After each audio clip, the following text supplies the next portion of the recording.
கூத்தாடும் எலும்புக்கூடு. குழந்தைகளே, எலும்புக்கூடுனா எல்லாருக்கும் பயம்தானே. ஆனால் இந்த கூத்தாடும் எலும்புக்கூடு பொம்மையை பார்த்தா நமக்கு சிரிப்பு தான் வரும். இந்த கூத்தாடும் எலும்புக்கூடு பொம்மையை செய்து பார்க்கலாமா?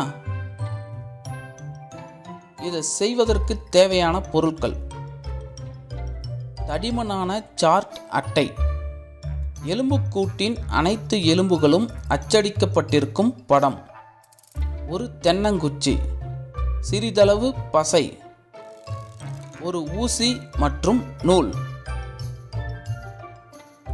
ஒரு தடிமனான சார்ட் அட்டையில் எலும்புகள் அச்சிடப்பட்ட படத்திலிருந்து எலும்புகளை தனித்தனியே வெட்டி எடுக்கணும். இங்கே பாருங்க, நான் இப்போ எலும்புக்கூட்டின் கால் மற்றும் பாதங்களை வெட்டி எடுக்கிறேன். இதுபோல அனைத்து பாகங்களையும் அழகா வெட்டி எடுத்துக்கணும். சில பாகங்கள் 2 பகுதிகளாக இருக்கும். இதை பாருங்க, தலை மற்றும் மார்பெலும்பு கூடு 2 பகுதிகளாக இருக்கு. அதுபோல தோள்பட்டை எலும்புகள், தொடை எலும்புகளும் 2 இருக்கிறதையும் பார்க்க முடிகிறதா? அதை கவனமாக வெட்டி இது மாதிரி மடிச்சு விட்டுடுங்க. 2 கால் பகுதிகளின் வெள்ளை நிற பகுதி ஒன்றோடொன்று பொருந்தும் வகையில் ஒட்டணும்.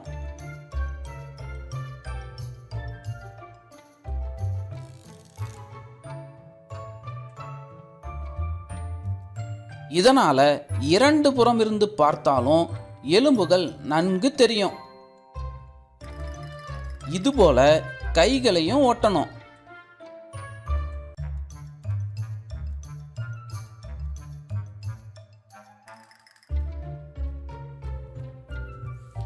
இப்போ கை மற்றும் கால் எலும்புகளை மார்பெலும்பு கூட்டுடன் சரியா வச்சு எலும்பு கூட்டை முழுமை செய்யணும். ஒரு நீண்ட தென்னங்குச்சின தலை மற்றும் உடல் எலும்புகளின் 2 பாகங்களுக்கு நடுவில் வச்சு சிறிது பசையை தடவி ஒட்டணும்.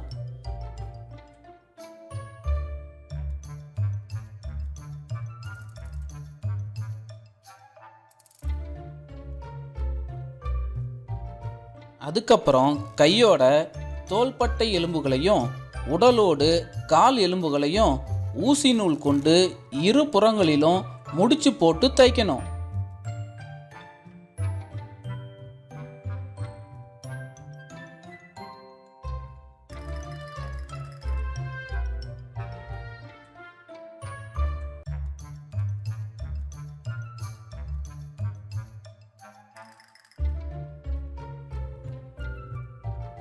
இதனால கை மற்றும் கால் எலும்புகள் எளிதில் மேலும் கீழும் அசைவதை உங்களால பார்க்க முடியும்.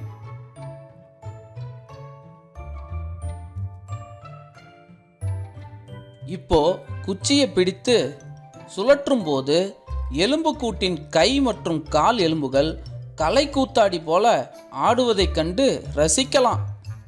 இது மாணவர்களுக்கு மிகுந்த சந்தோஷத்தை தரும். ஆடும் எலும்புக்கூடு ஆனந்த விளையாட்டாக மட்டுமல்லாம உடலில் எலும்பு அமைப்பை தெரிந்து கொள்ள ஒரு வாய்ப்பாகவும் இருக்கும்.